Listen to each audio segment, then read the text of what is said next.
That headline perfectly sums up the core issue with the recent controversy surrounding Virgil van Dijk's disallowed goal for Liverpool against Manchester City. The disallowed goal, which would have equalized the match at 1-1, was ruled out because Liverpool's Andy Robertson, who was in an offside position, was deemed to have been interfering with the goalkeeper, Gianluigi Donnarumma, by making an obvious action directly in front of the goalkeeper when he ducked under the ball. Here's why this incident is seen as a prime example of a problem VAR can't fix. Subjectivity.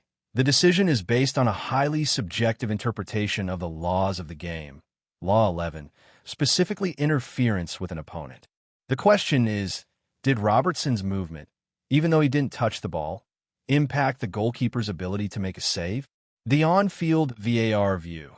The officials in VAR concluded that Robertson's obvious action of ducking under the ball, given his proximity to Donnarumma, caused a necessary hesitation or obstruction, thus impacting the save attempt.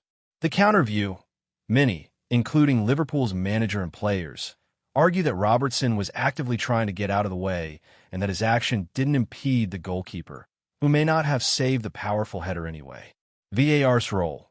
VAR's protocol is to overturn an on-field decision only if there is a clear and obvious error. Because the interpretation of interfering with an opponent is subjective, it becomes very difficult for VAR to definitively prove the on-field decision was clearly and obviously wrong.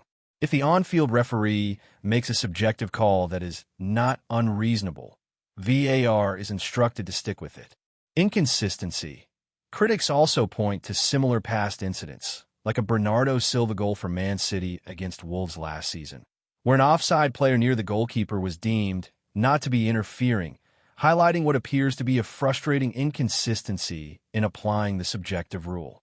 The Robertson road demonstrates that while VAR can accurately rule on factual matters, like a player's offside position or whether the ball crossed the line, it cannot eliminate debate on decisions that hinge on human judgment and interpretation of a player's intent or impact.